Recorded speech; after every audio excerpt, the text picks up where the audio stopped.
Good afternoon. Well, from the look of the audience, I think it's safe to say that you're all up for a good challenge. And I have a small one for you right now. I'm going to ask you to take a step back from your performance life and consider how you look at the word challenge and how you use challenges to make yourself better. I'm going to talk a little bit about how you can take challenges and make yourself a better performer under pressure, regardless if you're an athlete, a musician, actor, coach, teacher, or warrior. Whatever it is you do, what I'm about to talk about applies to you. There's a power deep down inside of all of us that is so impressive, so potent, that if we tap into it correctly, it can help us reach our full potential time after time after time with complete consistency. But if we tap into this very same power incorrectly, we are doomed to failure. What I'm about to talk about isn't a secret potion. It's not a trick. It's going to take work on your part. You're going to have to be honest. You're going to have to take a real reflective look at how you perform under pressure. But I promise you, if you stick with me, this could be the game changer you're looking for. But before I get into that, I want to give you a little bit of background on me. As already mentioned, I'm a Navy SEAL, and I've been working and have had the honor to lead special operations in over 60 countries for the last 26 years, to include combat in Afghanistan and Iraq. Although I'm proud of my operational background, I'm even more proud of what I've been doing the last 4 years. My focus has shifted to resilience and training. My responsibility now is to ensure performance optimization, full spectrum resiliency, and suicide prevention.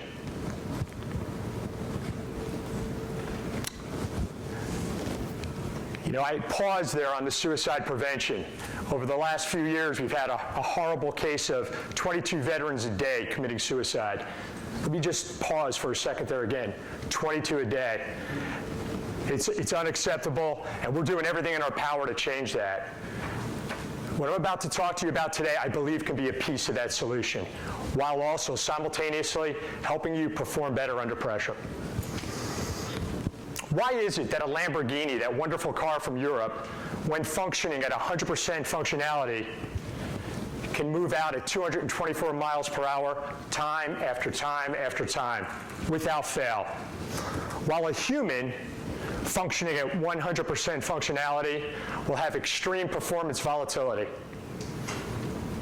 Humans, you see, have this pesky little features in our makeup known as judgment, emotions, and perception. And perception is a very powerful thing. It can empower us to greatness or disempower us. At all times, you see, what's happening inside of us is a cocktail of chemicals. And we're the ones creating it, and we create it from our perceptions. Have you ever wondered why one day you come out to perform and you just don't have it, you left your game behind? And then the next day you come out and nothing else is different, but you just can't seem to make a mistake. Everything goes perfectly for you. It's because of your internal chemistry. It's because of your endocrine system. And most people leave this up to ad hoc luck. What I propose we do today is take control of that and use it to our advantage. There's a science known as psycho-physiology, and in this science, they look at how the psychological domain affects the physical. Or to put it another way, how our perceptions impact our performance. Once again, how our perceptions impact our performance. Very powerful. Going back to the Lamborghini example, that Lamborghini doesn't perceive anything. It's a machine. Therefore, when it's functioning at 100% functionality, it's going to go 224 miles per hour without fail. Well, we don't have the luxury of that. I sat down the other night to write down what I consider to be the elements of success, and I stopped when I got up to about 31. And there's so many, but I broke that down to a list of about 7. And what I came up with was, number 1, genetics. Number 2, dedication, motivation. Number 3, practice. Think Malcolm Gladwell, 10,000-hour rule. Number 4, skill. Number 5, physical readiness, speed, strength, etc. And number 7, confidence. You know, the first 6 that I just mentioned there, and I forgot teamwork, excuse me, was number 6. So the first 6 I mentioned there are all pretty much static, while the 7th one, confidence, is the one that really flexes back and forth. I watched Djokovic playing tennis a couple weeks ago, and I was really taken by the fact that for the first 10 minutes of his play, he could not make a mistake. He was nailing lines, hitting winners, and he won every game he played. And then all of a sudden, something changed. And then he looked fairly pedestrian. He was hitting balls into the net, spraying balls, making mistakes.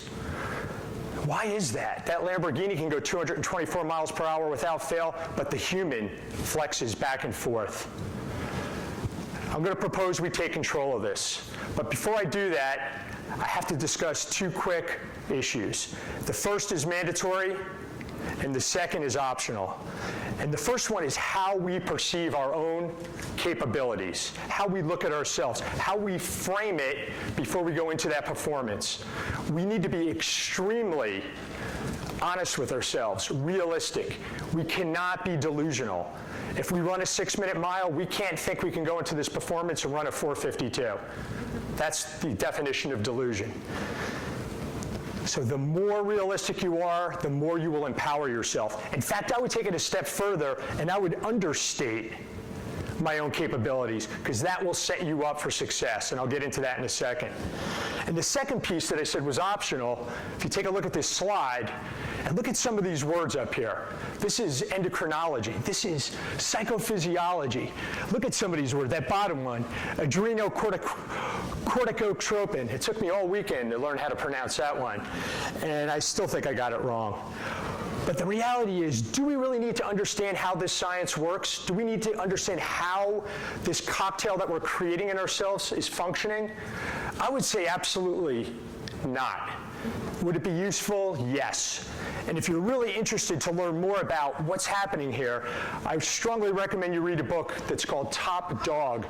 And Top Dog was written by Ashley Merriman and Poe Bronson. And in this great book, they talk about everything that we're discussing here and how our own perceptions create the chemical reactions inside our body, and what empowers us and what doesn't. And the choice is up to you, how you perceive the dynamic you're about to enter.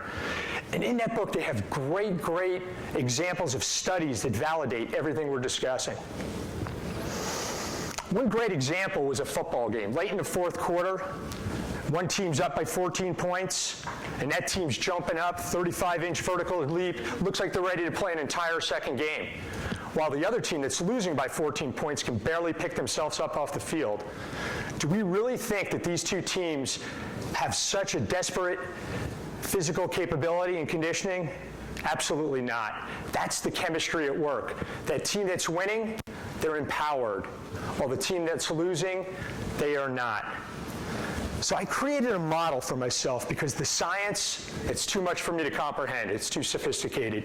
The 240-page book, Top Dog, although it's fantastic, I'd have a hard time regurgitating that in my mind when it mattered most, when the pressure was on. So what I came up with was this simple question: C or T? The letter C or the letter T? This is all I think about when I perform now. That's it. I'm thinking about it right now as I speak. C stands for challenge, while T stands for threat. How am I going to perceive this situation? If I perceive all of you as a threat, I'm going to be nervous right now, and a lot of negative things are going to happen. I'm going to be producing too much cortisol. My vision is going to get myopic. I'm not going to be able to breathe as easily. My performance is going to spiral downward. But if I look at this as a challenge, wow, the exact opposite happens. I produce more testosterone. My vision broadens. They've even done studies where I get more creative. I get stronger. I can breathe easier. So when I'm under pressure, I think C or T, challenge or threat. So I decided to put it to the test. I'm an avid tennis player, and I play in a local league. And I had a match coming up, and I said, I am going to apply this model to the next match I played. So there I was, point 1, C or T. This is a challenge. I'm capable of playing this gentleman. I've played him before. I've beaten him, and he's beaten me, but I know I can compete with him. Okay, I was in my state. The first serve came. Boom, winner, down the line. Won that first game at Love. Get into the second game, I scrapped CRT because I thought I was beyond it at that point psychologically. And what happened then was I went back to my old model, W or L, win or lose. My entire self-esteem was wrapped up with winning. My wife, my kids, my friends. Did you win your match tonight? That's a tough thing. If I lose, I have to win. So I started spiraling downward. I was producing my own negative chemistry. You know, I went on to win that match despite that, despite the fact that I was really hampering myself. But you know, the reality was my opponent was doing it worse to himself. So I really didn't win. You know, my capability was here. I probably made it to about that high. His capability was here, and he made it a little bit lower. So I won by default. That's not really a win. I was kind of embarrassed. So I went versus the win or lose model to CRT. I knew it was something. I knew I was onto something there. And I've had the opportunity to work with some of our greatest coaches in this country, to include many from here at IMG. And one of them in particular really struck me, Coach Nick Saban from Alabama. And Coach Saban refuses to talk about wins and losses. He talks about execution. He talks about the process. And he talks about getting it right and meeting your requirement and role on the field. He really gets this. With that being said, I had my next match. I moved forward, and I was going to play a gentleman who had beaten me 6-1, 6-2 the last time we had played. I'm going to use the CRT model this time. I'm going to really stick to it for the entire match. So there I went. And first point, once again, I hit a winner, and I won that first game. Before I knew it, we were at 3-3. Then all of a sudden, we're at 6-6 playing a tiebreaker. I won the first point. Wow, I'm going to win this set.